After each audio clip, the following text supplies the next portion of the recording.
And I will share this recording with everybody after the event, so you can watch back, or if you have to leave early or something, you can access it whenever.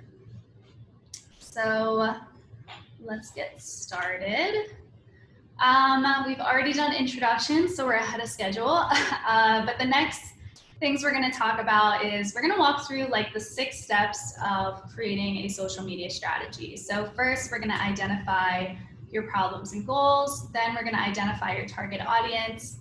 We're going to discuss how to budget your time, talk about how to select which social media platforms you want to use, and then finally developing an actual content strategy and implementing it.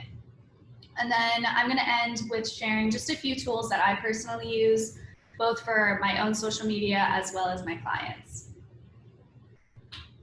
So first up, just like with any strategy, right, you are going to identify, which problems you are trying to address, and then also what your goals are. So let's start on the problem side of things. What problems does your business currently face when it comes to social media marketing? And this can be, it doesn't even have to be specifically social media marketing, but maybe it's a problem you're hoping to solve through social media. So this could be maybe a lack in online sales. Maybe you've seen a decrease in engagement on your accounts and kind of want to improve on that. Maybe you haven't been able to find a way to stay consistent on social media or find the time to post frequently. And we will hopefully address all of these points tonight.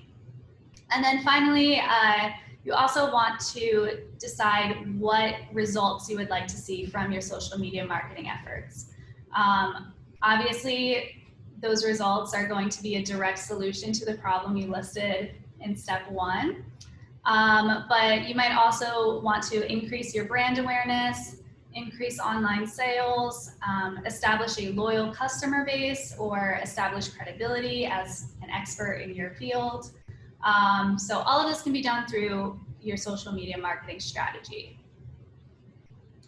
So in the chat, can everybody just share one problem that you're currently facing with your small business that you hope to resolve through social media marketing? Maybe it's the reason you joined this workshop tonight. Give you guys a second to respond to that. Personally, for me, my biggest problem with my own social media, ironically enough, is finding consistency and actually consistently posting, because I spend so much time, doing social media for clients that my own strategy kind of gets pushed to the side. Okay, so we have more customer contacts, so that's good. You can grow your mailing list, get more leads. Lack of online sales, that's always a big one. Getting more clients, online sales. Yeah, I feel like definitely sales are always the most common goal, right? In any business. Okay, someone said they just started selling a direct sales jewelry line. They're struggling to find customers. So we'll definitely talk about, which platforms might be best for that. Consistency and getting more clients. Yeah. I think consistency and finding the time to actually follow through on the strategy is definitely a very common issue, but we will definitely discuss, tips and tricks that I personally use to stay on track with my client stuff. Growing and connecting with your audience and getting more clients. Yeah, so growing and connecting with your audience is always an important goal to have, because while it might not result in sales right away, it is better for your long-term growth as a brand, and obviously they'll eventually become customers and clients. Keeping it fresh, yeah, it can definitely be difficult to find new creative ways to share content and promote your business. Yeah, these are all great. Thank you guys for sharing. So now that we know what our goals are, what problems we're trying to address, we want to identify our target audience. So if you've joined any of our workshops, you know that this is always a step in the process. It's very important whenever you're doing anything marketing related, because you want to know who you're talking to. Obviously, the way you talk to let's say the way you would talk to a parent or a sibling is going to sound very different from the way you would talk to a, you know, your boss. And the same thing in marketing is you're going to talk to somebody, you know, like a 40-year-old woman very differently than you would promote a product to like a 20-year-old man. So you want to identify who you're actually making this content for. So one of the ways to do that is by creating different buyer personas, and these are fictional generalized representations of your ideal customers. It will include their age, gender, income level, their location, what they're interested in, maybe even like significant life events, and then also, are you selling directly to businesses or are you selling directly to the consumer? The tool pictured here is a tool from HubSpot, which I talked about in our last workshop. This is a really great and free tool to use for B2B businesses to kind of build a buyer persona profile. I will send this link out with all the resources after the workshop. But if you are a B2C company, in the workbook, there is a section where it'll walk you through the process of creating a buyer persona for your brand. When it comes to buyer personas, it's not always going to include all of this content or all of these different points. It just includes the ones that would make an impact on whether they'd be interested in your product or not. Also, you're going to have more than one buyer persona for your brand. And it's kind of, you can break it down based on, you know, what products and services you offer. So for example, with True Blue Creatives, we kind of have two sides of the business, right? So we have these free workshops, we have templates and like free downloadables that target, you know, beginner small business owners that are just getting started and don't really have much of a budget to outsource. And then on the other side of it is where we do kind of the full suite of services. We do everything for you. And that is targeting more established businesses that have that budget to outsource. And so the way we market those different services and who we're marketing with that looks very different. So here's an example, again, I used 2 weeks ago that is for an app called The Batch, and it's specifically used to plan bachelorette trips and parties. So if I were to create a buyer persona for them, maybe one of them would be the most obvious, would be the new bride, right? Or the soon-to-be bride. So we're looking at women between the ages of 25 to 35 years old. They would want to have an income level where they have, you know, expendable income to spend on traveling or to go out to eat or dining. So I put 75,000. Obviously, that's going to vary also based on where you live. A bride living in New York City might have to be a bit higher versus a bride living like in Las Vegas. And then the location would also differ, but because they mostly focus on US destinations, we're going to focus on the United States. And then obviously they're going to be interested in weddings, event planning. On top of that, maybe they're interested in traveling, going out to eat, stuff like that. And then obviously they've been recently engaged. So that's an example of what a buyer persona would look like. So again, in the chat, if you just want to quickly send a sentence or two that would describe your ideal client or customer, kind of, you know, this would just be a beginning point for your buyer persona. You'll definitely build it up in the workbook, but just as a starting point, describe your ideal client or customer.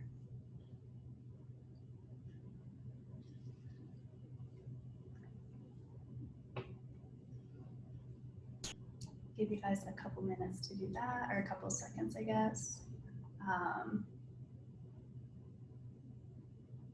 Another example is I have a client who they make sustainable clothing. Specifically, they have socks that are made out of recycled plastics found in the ocean. Very specific, very niche. And you would think that it's like very hard to come up with more than one buyer persona for that. But they actually do have multiple. One being the granola mom, who is a woman in her 30s to 50, has kids that are still living at home. married and has an interest in like organic foods, organic cooking, all natural products. So that is another just quick example. So Nina said a female that loves bling and jewelry. The workbook gets sent out after the workshop. So I send out the workbook, the workshop recording, and like any other resources I mentioned will be sent out tomorrow. Allison says a client that does not fight the price. So you'll definitely want to include either income if you're selling directly to the consumers, but if you are selling to businesses, you'll want to set a revenue where they would be able to afford your services. They appreciate the effort in logistics and COVID's effects and constant buying and that are nice. Yes, nice is definitely important to have. Lynn says women 30 to 60 on a spiritual path with some education or inquisitiveness and a fair amount of spare time. That's really good. Yeah, you can include education level is always something to include as well. Pamela says a woman 30s to 50s who is a homeowner and has 100K income for home improvements. That's good. Real estate agents 35 to 45. Yeah, so these are great. You guys are getting really specific, and definitely, you know, maybe write this down so you have a starting point. You know, when you do get the workbook and start really nailing it down, but these are all a really good start. Okay. And then one last one says men and women with expendable income, able to pay fees, without the need to go through insurance. Yep. And they're working. Oh, they are remote and exploring mental and physical health. That's great. Yeah, these are really good. So for that specific example, I would even take it a step further and kind of break that into 2 personas and focus, you know, specifically on men and then specifically on women, and kind of break it down a little bit more. But that is really good. All right. This is awesome. I'm glad everybody's getting involved and interacting. So the next step is determining how much time you can actually commit to it, which this in itself is a pretty quick step, but it's arguably one of the most important, because it is going to determine, you know, which platforms do you have the time to create content for, how frequently can you post, and if you aren't careful with this step and you kind of overcommit, you're going to feel really burnt out, exhausted, and most likely not going to actually follow through on the implementation of the strategy. So when you're kind of budgeting your time for this, there are a few things to consider. One, if you have a team of people for your business, and there's somebody on your team who has the skill set and they have, you know, the availability in their workload to take this on, then that's great. But if you are kind of a one-woman show, you have to figure out how much time do you have to commit to this each month. And if you don't have a lot of time, do you have the budget to outsource it? So my biggest tip here, when you're kind of estimating how much time you have to commit to something, I would highly recommend doing it exactly as your life is right now and not kind of with the expectation that things will get less busy. I don't know about you guys, but especially around this time of year with the holidays and trying to get things ready for the new year, I kind of have this problem of feeling like, oh, you know, in January things will die down, and I set like really high expectations for myself. But of course, like life happens and there's always something else taking your time and attention. So I would highly recommend exactly as your life is right now, without making, you know, any plans or assumptions that things will get less busy. Calculate how much time you would have to commit to this. The biggest thing with this successful social media strategy is consistency. So if you overcommit, like I said, it's gonna leave you feeling very overwhelmed, extremely burnt out. And while you might be able to keep it up for a couple of weeks, maybe even a month, eventually it is gonna be impossible to actually sustain long-term. Which means, you know, it's not very effective. So definitely be realistic in your estimations. Like I said, you know, look at your life exactly how it is now, everything you have on your plate, figure out how many hours you have to commit to it, and then maybe even put that in half or subtract a couple hours just, you know, to be safe and be realistic. I just saw, regarding outsourcing, are there any small business grants that are impossible to get to pay for some of the outsourcing? That's a really good question. I have very little experience for business grants, but I have looked into it some. It really depends on which industry you're in. Being a women-owned business is great. There are tons of opportunities out there for grants that you can definitely use for marketing. And then, you know, sustainability is another one. So if you make products sustainably or make that kind of like a core value in your business, there are a lot of grants. Minority-owned businesses, there are a lot of grants available for. So definitely do some research, but yeah, I mean, most grants are for expenses just like this to help you actually grow your business. Is the time commitment scale to just taking time to set up and then incremental time to remain? So I kind of look at it on a month-to-month basis. The initial setup does take a little bit of time, especially if you're starting from scratch where you don't like have any of your accounts set up. But in the grand scheme of things, it probably takes just a few hours to get those accounts set up and also just to come up with a strategy. The bulk of your time is going to be spent actually planning and creating the content, which you're going to do on a monthly basis. Some people do it like every other week. I personally think monthly is the most like time efficient way to do it, which we'll talk about in a little bit. So after you determine how much time you actually have to commit, you want to select which social media platforms you actually want to use. So these are kind of the top 7. I feel like everybody is at least somewhat familiar. Maybe you don't use them all the time, but you've heard of them, you've been on them. And these are definitely the most popular in terms of marketing for businesses. So first up, we're going to start, you know, with the OG Facebook. It's been around the longest out of these and is arguably one of the most popular platforms. Because it's been around so long, you have such a wide variety of people on it and can really reach any age group. It's great for both B2B and B2C businesses. For B2B companies, a lot of them just kind of keep their page updated and post content. That way, if somebody does search for them, they have that content up and can build some credibility there. But for B2C companies, it's great because, especially for e-commerce products, you can import products and tag them directly in your post and, you know, run advertisements, stuff like that. One of my personal favorite features of Facebook is their Facebook groups. We have a Facebook group for this group if you guys want to join. But it's really great for just kind of building that long-term community. And also it's a great way to just stay up to date on what's happening in your industry and also get ideas for content for your strategy. The downside of Facebook is that because it's been around so long, it's highly saturated and it's pretty near impossible to get long-term organic growth and reach, unless if you do have a budget to spend on ads. So for that reason, you know, I always recommend to post on Facebook if you're already posting on Instagram, just because they're linked and, you know, you can post simultaneously without taking extra time.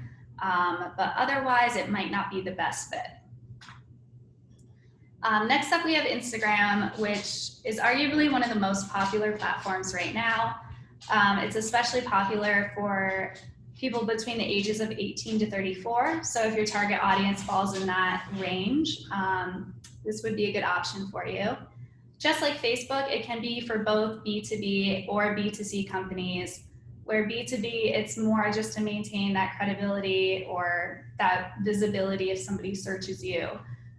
Where B2C, same thing as Facebook, you can tag products directly in your post. You can add links in your bio directly back to your page for people to find your products or services. And it's also a really great way to grow organically. They have hashtags, they have location tags through just kind of engaging with other accounts in your industry. It's not too difficult to get that long-term growth and engagement.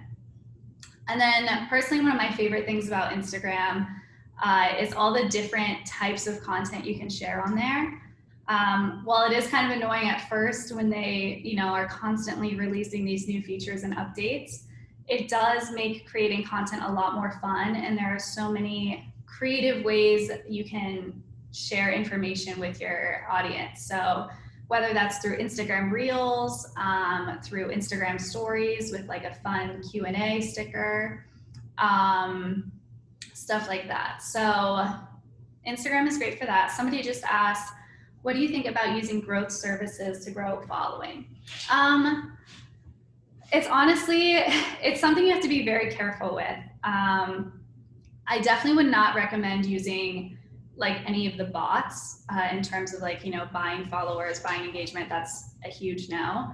But if you're talking about the ones that kind of go in and follow other accounts that are similar to yours, or follow accounts that are following those accounts, again, it can be risky. It is against Instagram's guidelines. So if they do bots to do it and Instagram picks up on that, your account will kind of be flagged, which can really impact organic growth. The white hat practices, that's what I think is kind of the best way to go about it. I actually use that for a couple of my clients that, we have actual people going and finding accounts that we think, fall into our target audience and following them and interacting with them. That I think can be a really great tool to use if you have the budget for it. And it comes across as way more genuine than bots because it's an actual human being and can create more of a long-term relationship. Just have to be careful with it and make sure you're not overdoing it or it doesn't come across as scammy or anything like that. Yeah, and if you guys have any questions, keep sending them in the chat. I will also have time at the end for any questions, just in case I don't see it. So next up is TikTok. Definitely, the newest of the group, kind of the younger sibling. But it is the fastest growing platform, especially younger generations between the ages of 18 to 34. This is really great for B2C companies. They are beta testing the ability to tag products in your videos. But again, similar to Instagram, you can get really creative with all of the different trends that are on the platform and find new fun ways to share your brand with the world. TikTok is personally my favorite. As much as I love the videos on TikTok, it's actually the comment sections that I love the most. And some of the best comments I've seen on TikTok are actually from brand accounts. And I'm talking major corporations. I don't know if any of you are on TikTok, but if you are, I'm sure you've seen this, where these huge brands have taken a unique approach to TikTok that I really haven't seen them do on other social media platforms, where they have a lot more personality to their brand and they'll leave comments that are kind of edgy or sarcastic or funny. And it really makes people like actually follow the brand and become fans of them. So that is one way you could use TikTok to grow your brand, get creative, and kind of grow that more long-term relationship with your audience. Then we have Twitter. This is most popular between the ages of 25 to 34. It can be used for B2C or B2B companies. I think the best use of Twitter is to establish credibility, especially if you're trying to come out as like an expert in a certain industry. So you can use it to join conversations on current trends and events, kind of put your expert opinion out there, and also use it as a social listening tool just to kind of stay up to date on what's happening in your industry. Next up, we have Pinterest, which is one of my personal favorites as well. I think it's by far the most underrated app or social media app out there. It's great for all ages. It's pretty consistent across the board in terms of usage among age groups, but specifically women have like the highest presence on there. So if you have a women targeted brand or product, Pinterest is definitely the place to be. It's best for B2C, but if you're a B2B company, you can use it as well, which I'll talk about in a bit. But the best way to use Pinterest is to view it as a search engine rather than a social media site. So if you guys want to quickly send in the chat if you've ever used Pinterest before, which I'm sure almost all of us have. But when you open Pinterest, the first thing you do is go to the search bar and look for exactly what you're looking for. So whether that's like a recipe, outfit ideas, gift ideas, whatever. And so that's why it's so great for businesses, because you have people that are actually actively searching for your product or your services. In the case of B2B companies, this can be really useful depending on what type of content you have to share.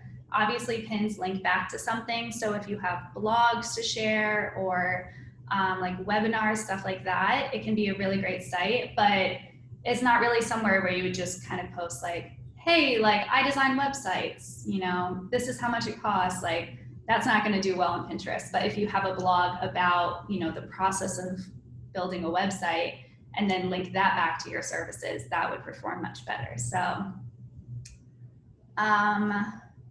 if I were to choose one app for B2C, Instagram or Pinterest, this really does, there's so many factors that go into it.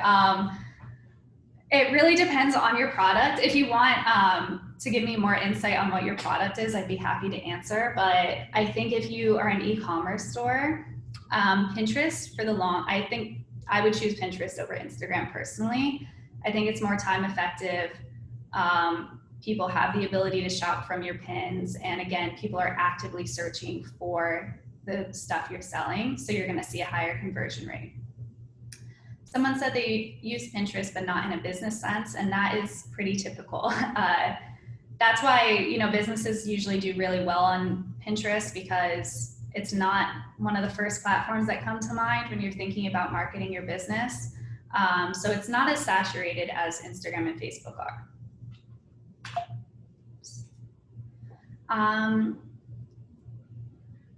Okay, Karen says she has an e-commerce store for wall art decor.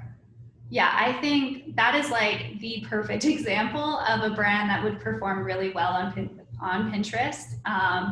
If you've been on Pinterest before, it's a very visually appealing site. It's all about aesthetic and,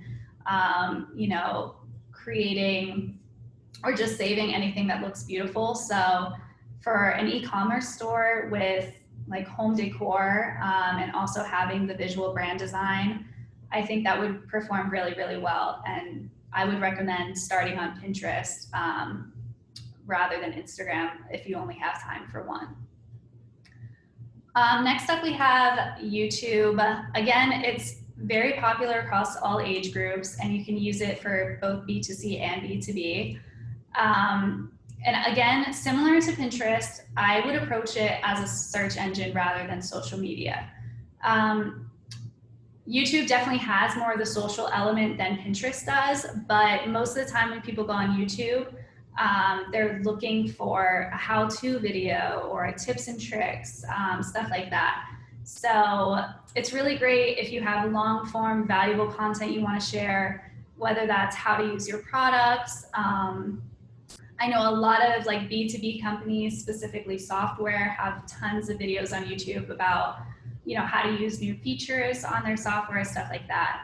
And then it's also great for establishing credibility. Sorry, I'm losing my voice. Nina asked, for Pinterest, how do you upload things so they come up when people are searching? That's all about using keywords in your pin title and your pin description. And I can definitely do like a whole other workshop specifically on Pinterest. But yeah, you would just want to think of a list of words or search terms people would search that would lead them to whatever you're sharing, and then try to include that in both the title and the description. But yeah, I'll definitely make that a workshop because I love Pinterest. I can talk about it forever. And then finally, we have LinkedIn.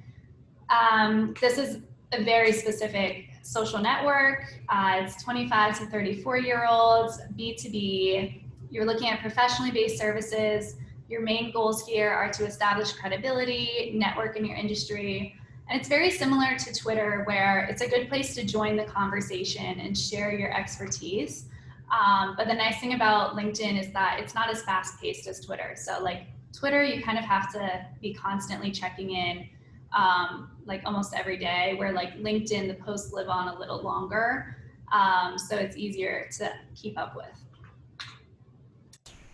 So this is kind of my personal ranking of which social media platforms I think take the most time and effort to maintain in a long-term strategy, which obviously is going to come into play when you kind of figure out how much time you have to commit to it. So on the higher end, we have YouTube and TikTok, and that's because the only type of content you can share on there is video content, which is just extremely time consuming to film and edit. Obviously, if that's in your skill set and you're great at being on camera, you're great at editing, then maybe the scale looks a little bit different. But personally, I find that video content takes the longest to make. So kind of maintaining those platforms are a bit more difficult. Now, Twitter, I put higher up than you might expect. I know it seems like, Twitter, it's 240 characters. It does not take that long to type out a quick tweet. But the problem is how quickly Twitter moves and how current everything about it is. So the whole point of Twitter is to talk about what's trending. And those trends change hourly. And so if you don't have tons of time to commit, or you're running a small business and maybe you also are working a full-time job, it's just not realistic to be able to check in on Twitter and be active, almost every single day. So it's really hard to kind of plan ahead and create a long-term strategy. Right in the middle, we have Instagram, which is kind of one of the reasons I think it's kind of the go-to for marketing. And that's because you can share such a wide variety of content, from, just photo post, or, quick graphic design, or quick Instagram story, to Instagram Reels, which are just like TikToks. So because of that variety, you can kind of adjust your strategy based on how much time you have. And if you don't have a lot of time, you just share more photos rather than filming more videos. So it's very adjustable based on how much time and effort you can give. Facebook is very similar, except with Facebook, you can even just post plain old text posts, which makes it slightly easier. And you also don't have to spend as much time interacting on Facebook and engaging with other accounts, just because there's not as much activity as there is on Instagram. And then finally, we have LinkedIn and Pinterest, and that's mainly because both platforms, you're basically just sharing content that you already created for a different platform. So with LinkedIn, you're probably just sharing a blog post or a YouTube video. Maybe you're joining a conversation in response to a certain topic.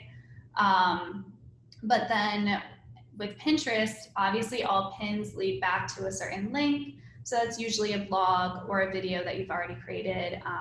Some people use it to grow their Instagram. So you could literally just take all of your Instagram posts, resize them for Pinterest, post them, and then link them back to your Instagram to help grow your account that way. So I think it's a lot easier to use because you usually already have the content, and then in terms of scheduling it out, it's very easy to plan, far in advance. So when it comes down to selecting which social media platforms you want to use, you kind of want to ask yourself these questions. First and foremost, which platforms are your target audience on? So that's why I included the age ranges of what's popular, to kind of help you determine where your audience is at. But you can also just do this through, like I said, Facebook groups, see what people are talking about on there, maybe through your personal accounts. Log into each of these platforms and see what type of content is out there, if your competitors are on those platforms. Also, how much time you can commit to creating content, because Obviously on the last slide, you can see different platforms take a different amount of time commitment, what your overall goals are. So if your goal is to establish credibility and really make yourself seen as an expert, Twitter, LinkedIn are great for that. But if your goals are to boost e-commerce sales, Twitter and LinkedIn aren't going to get you any results. So it's really important to keep your goals in mind. And then finally, what types of content are you able to create? Do you have blog posts to share? Do you have long form videos to share already? Then, you know, Pinterest is great, YouTube is great. If you have the ability to film lots of videos, then TikTok is great, but if you don't, then Instagram might be more your move. So just kind of keeping all these different aspects in mind. There will be kind of a place for you to like work through this in the workbook. I also have a quiz on my website and one of my blogs where you just answer questions about your business and it'll kind of rank the social media platforms for you. So I'll include that link in the email I send out tomorrow. Someone asked, where do you learn the ins and outs of using each platform? So some platforms actually have, you know, free courses on how to use it. Facebook, let me just go back to make sure I hit them all. So Facebook has a certification program, and it's kind of nice because you can take all of the courses for free. And the only time you have to pay is if you want that actual certification, which for most small business owners is not necessary. YouTube also has what they call their Creators Academy. So those are a bunch of courses on how to create content. YouTube is a great source just to learn even about other platforms like TikTok. It's kind of just like Google University will be your best friend. But yeah, and then Pinterest I also believe has some free courses as well. But you can find tutorials on any platform on YouTube. So that would be my recommendation. All right, so in the chat, based on what I just went over in terms of, you know, which social media platform is best for what, and also taking time into consideration, which social media platform do you think is best for your small business if you had to choose one? Obviously, in reality, you can do more than one based on how much time you have, but just for starters, like, what do you think is best for you? Someone said LinkedIn, Pinterest, LinkedIn. Yeah, LinkedIn can be really great.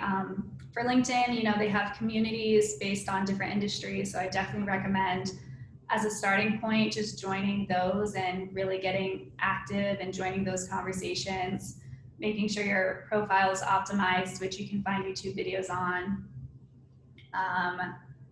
Pinterest and Instagram, yeah, those are both great. Pinterest and Instagram can really go hand in hand for e-commerce stores. LinkedIn and Facebook because of groups. Yeah, I love Facebook groups. I spend a lot of time each day going through Facebook groups, and I mean, it's a great resource to ask questions, but also, like I had mentioned, it's a good idea to get, or it's a good place to go to get ideas for your content because you can see what questions people are asking and what they want to learn more about. Another Pinterest.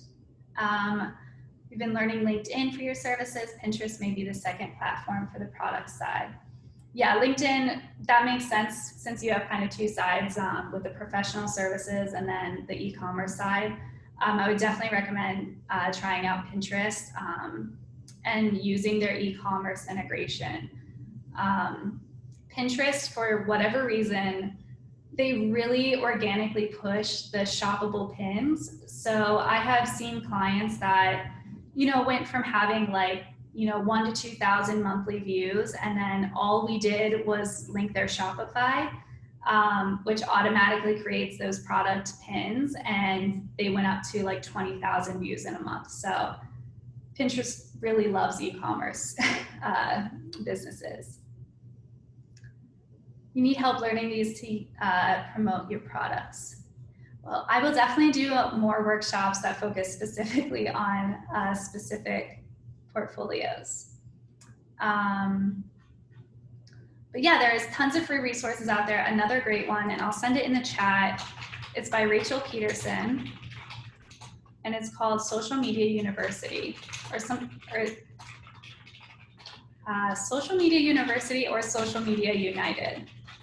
I just sent it in the group, but if you Google it, it should come up, and I think it should still be completely free.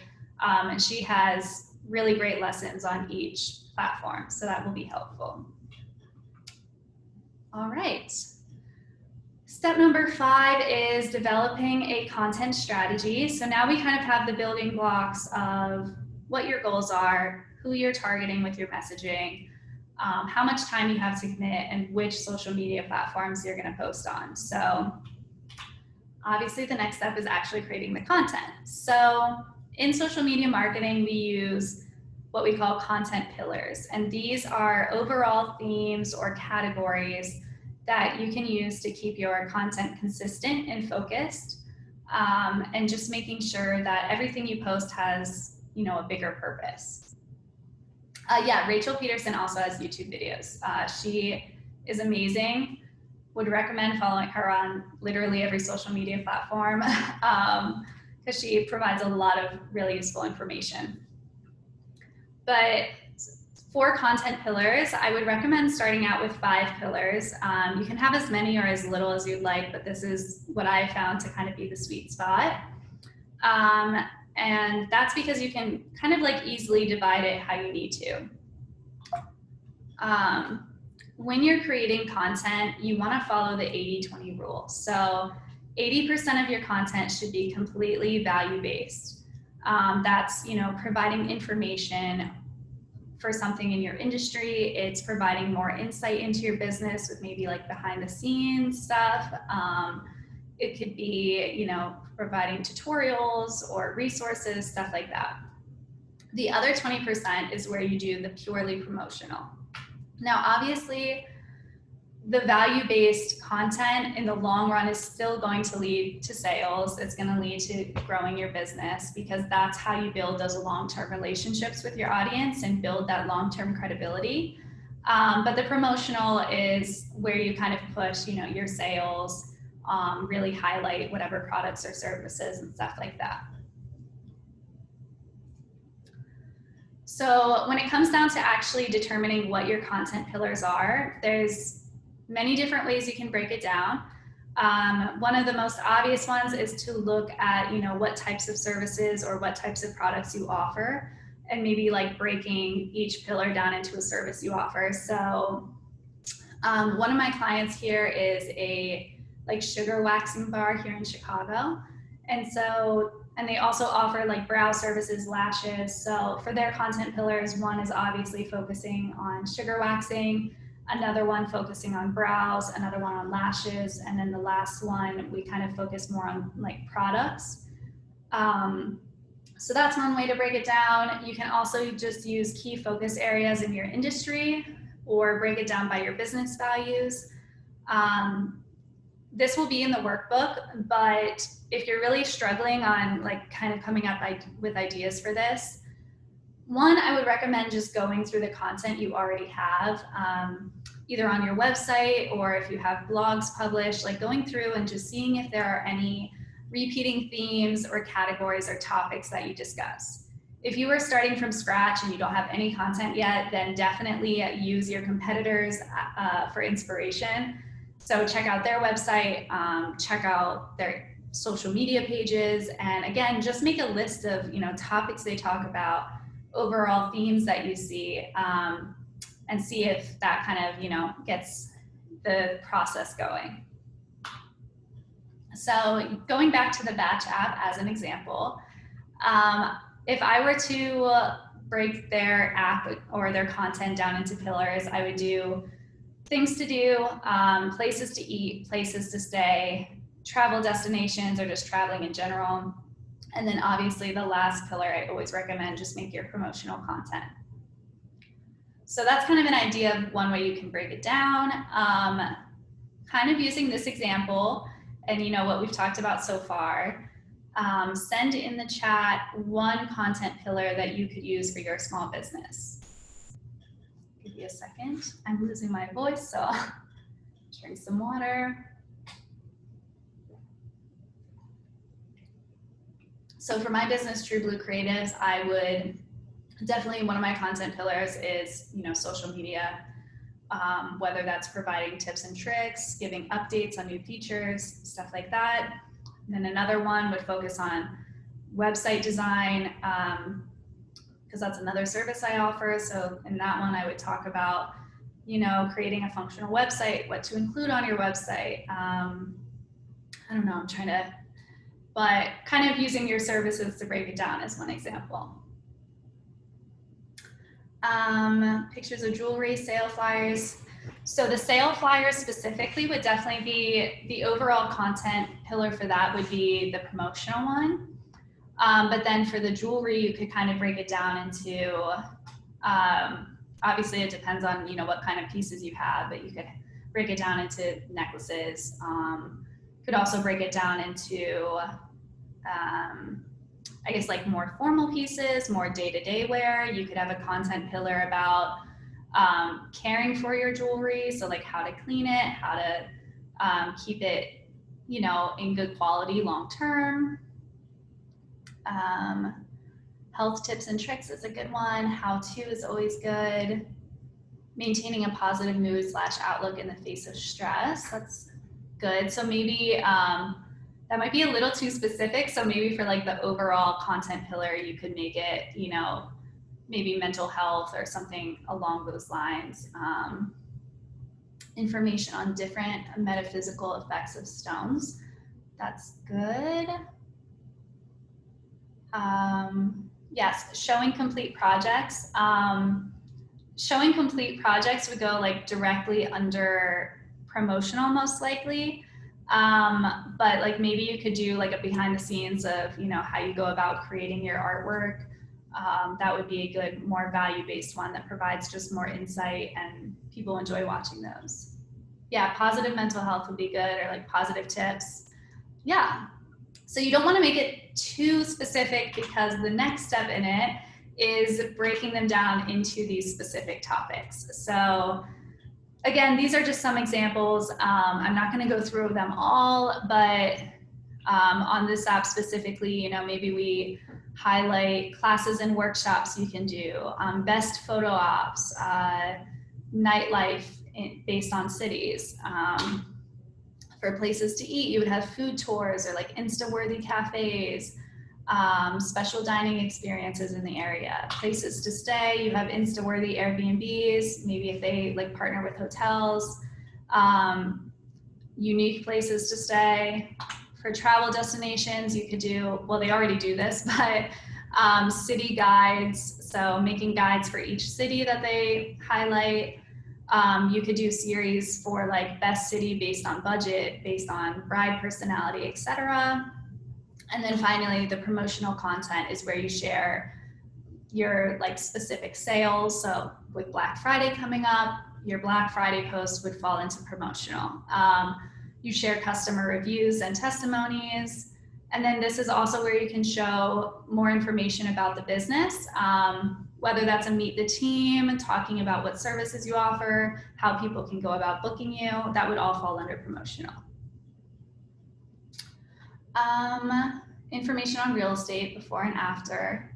Yeah, those are great. You have your content pillars down. There you go. That's really good. Nina, I did email out the influencer marketing one, but I can get it to you. I'll send it out tomorrow to you along with the, with tonight's stuff. So I'll send that out. And I'll include the link to the recordings too.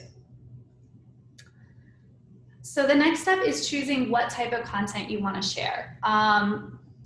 These are the different types of content. Basically, you have your typical photo and video posts. You have carousel posts, which tend to be like more graphics that provide long form information. You have short form video, so that's Instagram Reels and TikToks. You have stories, which you've all seen. They're the short 10-second clips that you can kind of interact with. And then you have long form video, And that would be, you know, your YouTube, your IGTV, or posting on Facebook. Then I listed the KPIs here, which, you know, are your key performance indicators, because it helps it tie it back to the goals that we talked about in the beginning. So if your goal is to increase brand awareness, the KPIs you want to keep an eye on are reach, your impressions for videos, like how many views they're getting. And for that goal, sharing photo and video posts, especially sharing short form content, that's kind of the content you want to share to reach that goal. If your goal is to establish credibility, you want to share more informational posts. And so we're looking at posts like the carousel posts. You can do short form video with like quick tips and tricks, and then also long form video. So for those, you're looking at the engagement, how many people are saving it to come back to it for later. And then trying to think of the other goals. If you want to create more of a long-term, you know, loyal customer base, IG Reels and TikToks, again, they're pretty much great for everything, honestly, but because it's such a great way for you to showcase your personality and add that personal touch to your brand, that's what people connect to. And so they're really, really good for creating that more long-term relationship with your audience. Stories are great for building that relationship because people can interact directly with you, and you can use stories like the polls, the questions, so you can like run a Q&A. You can ask them questions and get their feedback. So it's just a really good way to kind of directly interact with your audience without like being annoying and DMing every single one of them. So yes, this chart definitely, I will also be sending this presentation so you can, you know, refer back to this at any point. But yeah, so you would look at your goals, also look at the time that you have, and then, you know, look at this chart and determine, you know, which types of posts you want to include. And you always want to do a good mix of things, which I actually think, funny enough, is the next slide. You want to do a good variety of content, but you obviously want to determine which types of content you're posting based on what your goals are, how much time you can commit to it, and then also where your audience is located in terms of like the social media platform, not physical location. And then finally, it comes down to actually implementing your strategy, which is arguably the hardest part. So the first thing is determining your content schedule and figuring out how frequently are you going to post. This is all on a monthly basis. And this is kind of how I break down like my packages even for my clients. So, you know, are you going to post 10 posts a month, or are you going to try to post almost every single day? Are you going to include like 2 short form videos, which again, the Instagram Reels, the TikToks, or are you going to try and do 8, which would be, you know, 2 a week? Do you have the time to film any long form videos, or does that even make sense for your brand? So these are all questions you have to ask, but you definitely want to make a list to help with the consistency of, you know, how much you can actually post on a month-to-month basis. The next step would then be determining your monthly topics. So I mentioned earlier, I think the most time-efficient way to, you know, do social media marketing is planning out at least a month in advance. I think it's kind of harder to plan out any further than that, just because you still want to try to include current trends and stuff like that. So I recommend doing a month at a time. And whenever I do this, I sit down with a blank calendar. And the first thing I do is fill in any important dates. So this would be major holidays, any sales or promotions you have going on. If you host events like this one, you would want to include those. If you're launching a new product or, you know, a new collection, you would definitely want to write that down and write all of those down first. You can also write down more of the like more nuanced, silly holidays if they fit your niche. So going back to that sustainability client, yesterday was like National Recycling Day. So obviously that's very specific and relevant to their brand. So I made a post regarding that. I wouldn't like if there are no holidays out there that are specific to your industry or your business, don't do it just to do it. But if there are some out there that make sense for your brand, I would definitely include those on the calendar. The next step would then be determining any products or services that you want to highlight that month. So this might be, you know, a new product or service you're launching. It could be, you know, if you have some inventory that's kind of been laying around, you haven't been able to sell it, you really want to push it. Or maybe, you know, you're running out of time on, you don't have the workload anymore. And so you're looking to push the services that take less time but have the higher profit margin. So these are all different things to keep in mind when kind of determining what you want to focus on that month. And so, you know, write those down. And then the last step is just kind of filling in the calendar with supplemental content. And this is based on, you know, kind of the last step, determining how many times you want to post that month. You're going to go through and figure out, first and foremost, you know, let's get the posts for the important events or important dates done. And then from there, determine what mix of content you want to do, focusing on the products and services. Sorry, I'm losing my voice. Been on calls all day. So for the supplemental content, this does not have to be straightforward promotional stuff. This can still be your value-based content that somehow ties back into that highlighted product or service or even your sales. So for example, if I have a new product launch coming up that I want to promote, I might want to do like a quick Instagram reel answering the frequently asked questions about that product, or even use Instagram stories to have people submit their products or submit their questions about the products. So that's a very value-based informational way to kind of still direct them back to your product. For, you know, art pieces or even services, you know, doing a behind the scenes, which I kind of mentioned earlier, of what your design process looks like is a great way to keep your audience engaged, give them kind of like an inside look at behind the scenes of your business. People love that. It makes them feel, you know, connected to you, connected to your business.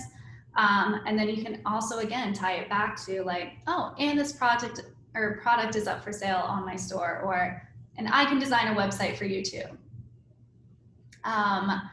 And then finally, for like the more straightforward promotionals, you can always share customer reviews, testimonials, stuff like that. But you just kind of fill in the supplemental content around the important events and the things you want to highlight, and making sure it's more value-based. I think we're almost done, so I completely destroy my voice. And then the next thing you want to do is just create a monthly timeline for yourself.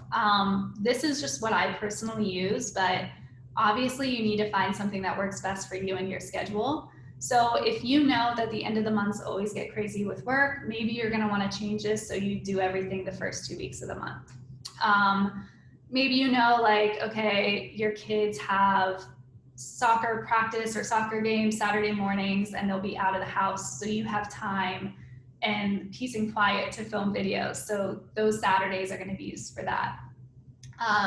Make it work for you, but again, pull out your calendar, pull out your planner, and choose a date every single month, whether you do the 5th of the month or the first Friday, whatever it is, and set that aside for these different tasks.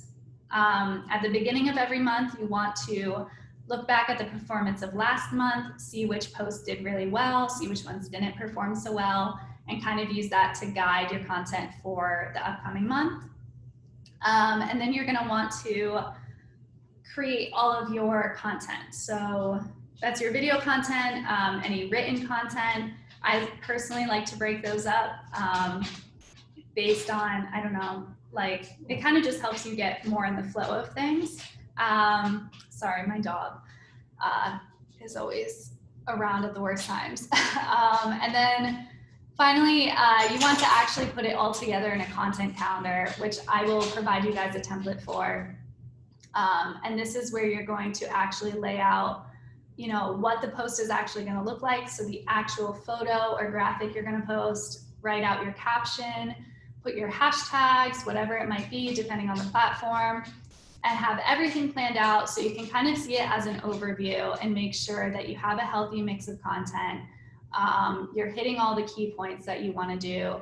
And then the last step is just scheduling it all out. So that way you don't have to worry about logging in and posting every day. You can just kind of set it to schedule and then log in whenever fits best for your time frame. And then that's when you do your daily engagement, post stories, stuff like that. And then, yeah, I mean, that's it in terms of creating the strategy. Just very quickly, these are some tools that I use for each step of the process. So for actually planning content, I use Google Sheets. Like I said, I will provide you with the template that I use for this. But you can also use like systems like Asana, ClickUp. It just really depends on what works best for you and how you like to organize things. For scheduling content out, Facebook Creator Studio is free, and it's made by Facebook, so you can post directly to Facebook and Instagram and schedule posts out that way. Other third-party apps like Later, SchedSocial, Planoly, they will allow you to post to all of the different platforms we talked about. So that's very helpful. I don't know what's included in their free plans versus their paid, so you might have to like invest in it or decide if that's worth investing in for you. And then finally for design, I personally recommend Canva for anybody who is a beginner designer, doesn't really know where to start. They have tons of templates on there for you to use. You can also buy templates on Etsy. That's a good starting point. And then if you are a designer, you have that eye for design, I personally recommend Figma or any of the Adobe programs. So this will all be included in the resources. But yeah, this is what I use for both my content as well as all of my clients. So that is everything. If you guys have any questions at all, feel free to send them in the chat. I know some people message me privately asking for me to send stuff. I don't know how to respond privately to everyone, but I see the messages and I will be sure to get the resources you requested to you. But yeah, do any of you have any questions? If so, you can send it in the chat or quickly unmute yourself. If you don't have any questions, just very quickly, we only have 2 more workshops left this year. In 2 weeks, we have how to set your business up for success in 2022. I did this one last year. It's personally my favorite. You have the workbook that I use to plan out my years and has kept me actually on track with all of my goals, and I'm convinced is the only reason I fit my goals this year. So highly recommend coming to that one. And then the last one of the year is actually in partnership with one of my friends / business partners, and we will be talking about social media trends to keep an eye out next year. So definitely attend those if you can. And yeah, everything will be sent out tomorrow morning in terms of the workbook, the presentation, a link to the playback of this whole workshop, and then also links to the resources I mentioned in these events. I'm so glad you guys enjoyed it. I will stay on probably a few more minutes just to answer any questions you guys have. But if you don't have any questions, feel free to go if you have to. I know this ran a little bit longer than we usually do. Yay, I'm glad. Jocelyn said she already signed up for the next 2 workshops. That's exciting. Thank you guys so much for all of the feedback. Thank you. I will plan on drinking some hot tea and going straight to bed. No calls tomorrow. Oh my gosh, 3 a.m. Wow. Thank you guys so much for joining. I hope you guys have a good night. And if you guys have any questions later on, feel free to email me.